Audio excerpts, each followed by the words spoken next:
Hello everyone, welcome. I'm back with another paint along and something of a review. I'll be talking a bit about my Sennelier watercolor paints as well as painting this tiger. This is a drawing that I did as a demo in my drawing class, and I figured that a tiger would be really fun to paint on video as well as talking about these paints. So my current palette, if you can see this, hopefully you can, is a 15 color palette. This was a set I originally bought pre-assembled. I believe I got it on blick.com. And there are some colors in here I wouldn't ordinarily choose, but I figured I would just use them up and replace them as necessary. But Sennelier does have very nice pre-assembled watercolor sets. The paint is relatively good quality. It is honey-based, so it's nice and smooth and rich and very easy to reactivate. But yeah, once I run out of a couple of these convenience colors that I have, I'll probably replace them with colors I'm more familiar with. I'm not really one for convenience colors. I like single, pure pigment paints, and I like to do my own color mixing, and I get to kind of learn the pigments and their behaviors that way a little bit better, and all of that color mixing experience makes it easier for me to teach my students how to do so as well. So we have my ivory black, my warm sepia, and my titanium white. Then as a cool red, there's my carmine, vermilion, which serves as my warm red, pyrrole orange, which is a very pure, clean orange. We have burnt sienna, which is a lighter warm brown, yellow ochre, which serves as my earth yellow, Hansa yellow, which serves as my bright. Then we have chromium green oxide, one of my favorite earthy greens to use. I don't typically, like to use out of the tube pre-mixed colors or greens, and this is actually a single pigment color, but if I'm gonna go for one, it's usually this. I used to use sap green, but they're almost all convenience or pre-mixed colors now, so chromium oxide green is a good alternative. Then we have forest green. This is one of the convenience colors that came with the set that I did not choose, and I will not be replacing it. Cobalt blue, ultramarine, of course, for my dark blue. And then we have dioxazine purple, which is a great single pigment purple, and a Payne's Gray. I believe this Payne's Gray is also a convenience color. I'm not sure that I'll be keeping it, probably not. As you can see, I definitely prefer to use split primary palettes. This gives me optimal mixing ability and kind of covers all of my bases while avoiding convenience colors or unpredictable pigment mixtures. Alright, so for a rocky color, probably going to do a combo of a brown and a black to kind of make more of a dark neutral. So we're pulling in our warm sepia, I guess ivory black, see what that makes. Need a lot more water. I always use lots of water in these initial mixtures. This is a new palette I just transferred these colors into, so I'm getting a lot of beading, as you can see. I don't ordinarily like that, but these sometimes, I think that they come with some kind of coating that causes this to happen. Let's put a layer on there. This paper that I'm using is a bit better than the one that I used in my previous video, where I just painted on absolutely terrible paper. This is Fabriano 1264 series mixed media paper. I love using mixed media paper as demos because it handles all different kinds of media, and I can paint on it with almost anything, and if it's tough enough paper, it can usually take it.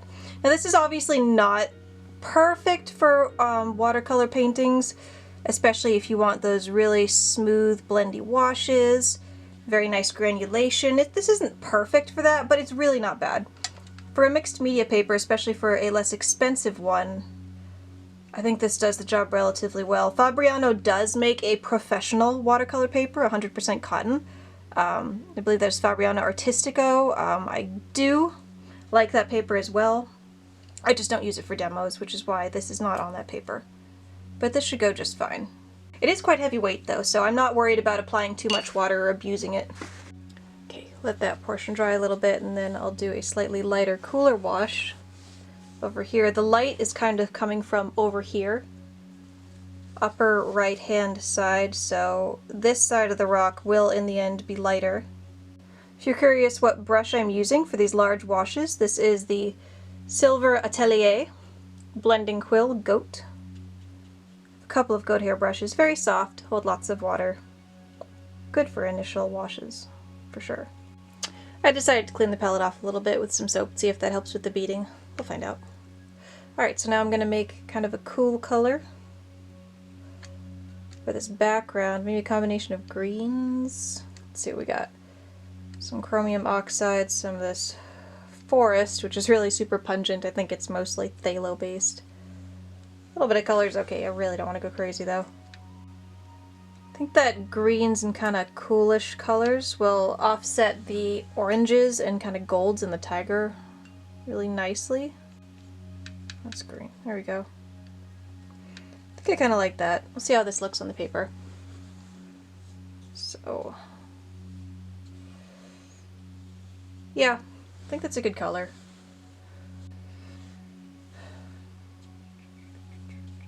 And this brush does pick up a lot of water and paint at a time, so I probably have to remix several times. Carefully. Yeah, so you can already see, like, Sennelier mixes and activates very easily. I think it makes for an excellent on-the-go palette. If you want to be really quick and... oh, that's not cool enough. If you want to be really quick and expressive and colorful, really good for that. That is really wet. I love these quills because you can use the little tip to get much finer, more controlled marks. Look at how small this can be as compared to like how fat the brush actually is. Like, I guess that's why watercolor quills are so popular as a tool. Technically, for all intents and purposes, I could do the whole painting in just this brush, but I think I'm gonna shake it up a little bit at some point. Alright, and then push this around a little bit, get around the... oh! Not on the rock. There we go. Now what you're seeing here is there is a little bit of buckling. It will flatten out relatively fine. This paper is not bad at that. But the initial buckling will cause the paint to pool a little bit in areas maybe I don't want it to, so I'll just have to control as I go. And then we'll just dab out the brush, control the water a little bit. It's probably okay. And get into these little crevices here.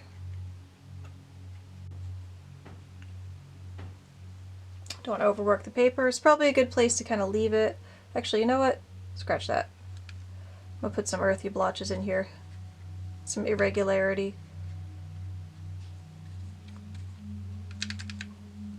Splatter in some brown so it's not all the same color. I like to do that sometimes.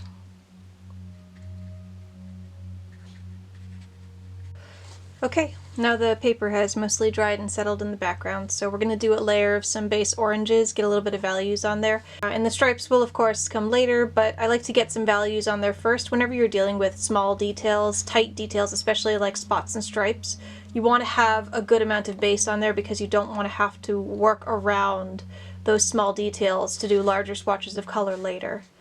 So let's see how that works out. So as you can see, I've moved down in brush size a little bit. This is the Raphael Soft Aqua. Also a quill, but a little bit smaller, just to give me a bit more of that control. So I'm going to use a little bit of this earth tone I've already got. Throw some orange in it. I'm going to need a combination of dark earthy oranges and brighter, cleaner oranges, depending on where the light is in my image. This is where that pyrrole orange really comes in handy because it gives me a really bright, clean base. And I can kind of go wherever I need to go from there. The pyrrole orange and my Hansa yellow, just a little bit of muddiness thrown in there. I think I have a good base. I don't want to go too heavy. I want to lay this on lightly. See, it's kind of a, yeah, kind of a yellowy gold with a light orange tint. I have to be very careful of my highlights too. Oh, get a little fuzz on there. These quill brushes sometimes shed.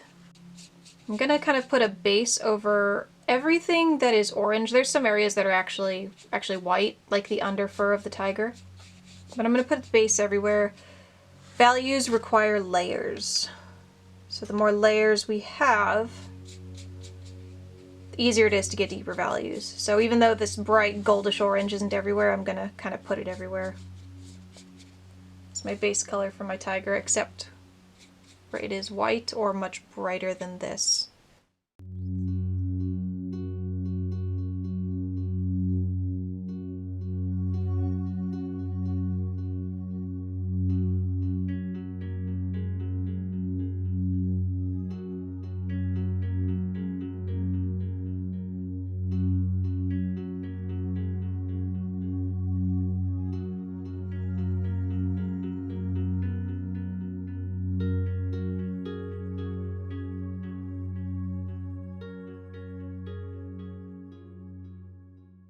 Alright, and there's a light base. Let's let that dry. Okay, so I was able to do a little bit of adjusting, a little blending, a little lifting, which is a positive about both this paper and this paint. Now time to throw in a little bit of values. Let's find where our shadows are going to be. I already have a little bit of this kind of muddy orange color, and I can combine it with the color that I've already got. Definitely want this time to be more orangey rather than very goldy. Kind of do a combination of the two also. One easy way, if you don't already know, to create orange shadows is to add blue, because opposites often make the best shadows and or darker colors. So for example, if you were painting a banana and bananas are yellow, the opposite of yellow is purple. So add a little bit, just a little bit of purple to your yellow to make that shadow color. So this whole back portion here is more shadowed because the light is over here. I just want to distinguish areas that are seemingly in sunlight, strong sunlight particularly, and areas that are more in shadow.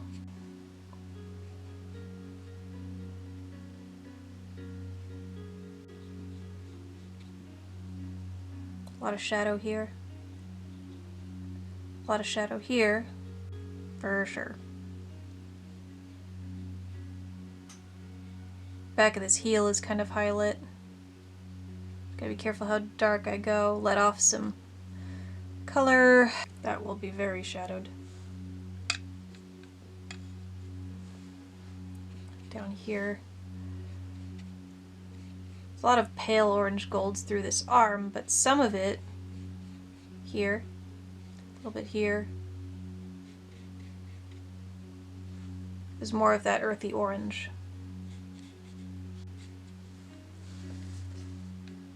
Bit on top of this shoulder, back of the neck.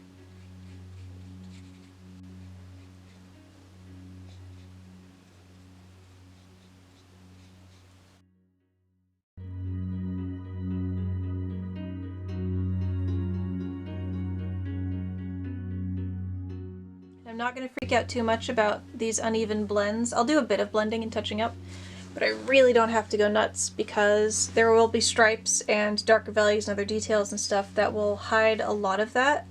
So I just want just enough value shift to suggest the form, but I'm not going to obsess over little things like that in this piece. So you can get a little bit of this darker value in some areas of the face where it particularly needs it. There's a rather dark shadow to the left side of the face here. Because this side of the face is catching light and this side has almost none.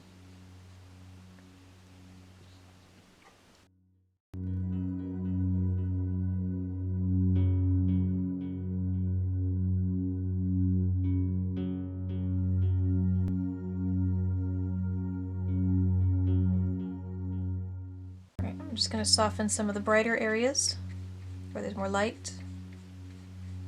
Make sure we're preserving those best we can.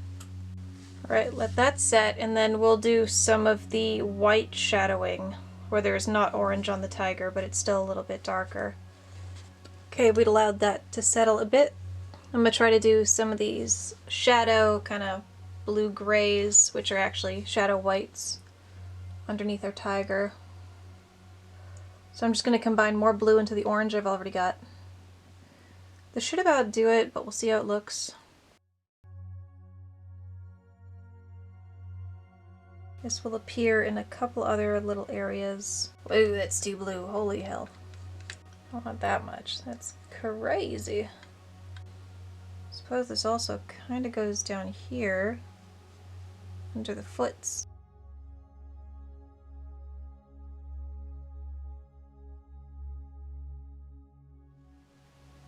A little bit of that value here. Do have some cool shadows in the face.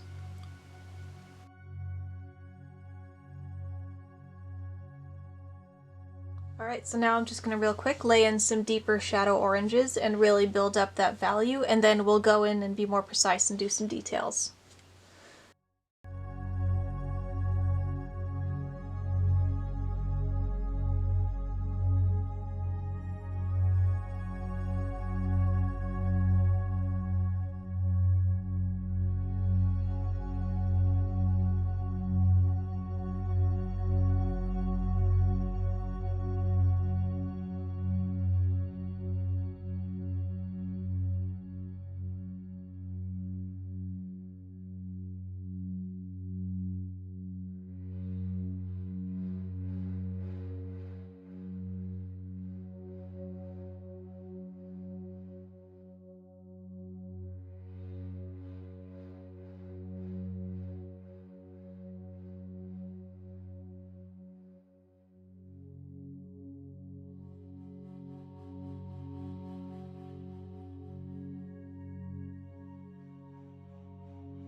Okay, now we have a broader range of colors and values. We're going to zoom in now and do a little bit more detail work and kind of refine some of those smaller touches before we do the final layer of values and then go in for the stripes.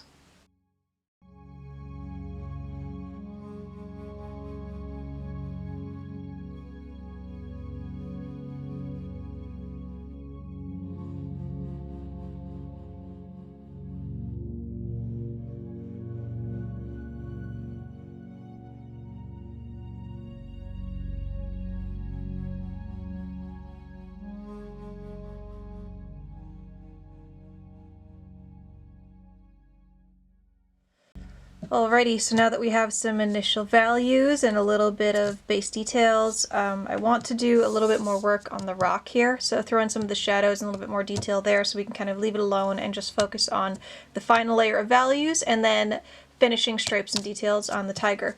So this will be the fun part. I also do want to take a second to give Sennelier their flowers. Though the blends are not smooth because of the paper, it's actually working out relatively well, especially as it dries. So I'm actually really liking the result we're getting so far. I'll see how I feel a little bit more about it when we have greater range of values. I did do an entire other painting on good paper before with these same paints, and that is my Camelot Macaw. The blends, the color transitions, the values, and the saturation on that painting were, to me, almost perfect. So this is definitely a great paint for, how affordable it is. It can definitely do quite a bit, so looking forward to do more paintings with that.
Okay, now our rock has a little bit more life in it. Let's do our final layer of values on the tiger itself.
Okay, I think the values are looking pretty good now.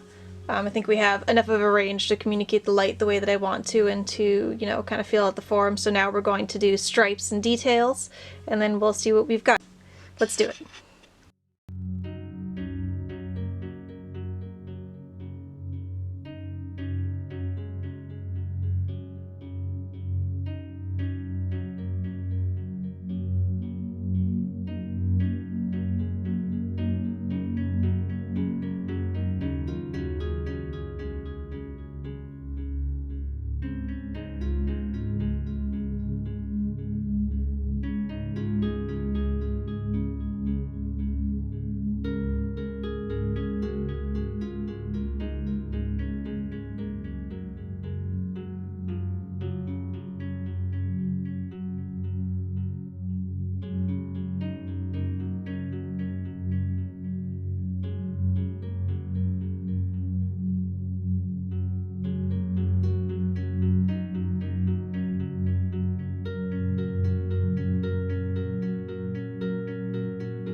And there we have our tiger in Sennelier watercolor. I actually quite enjoyed the process, even working on paper that's not necessarily watercolor paper. I actually really like the texture that it creates. I loved how the colors work together and how easy they were to activate.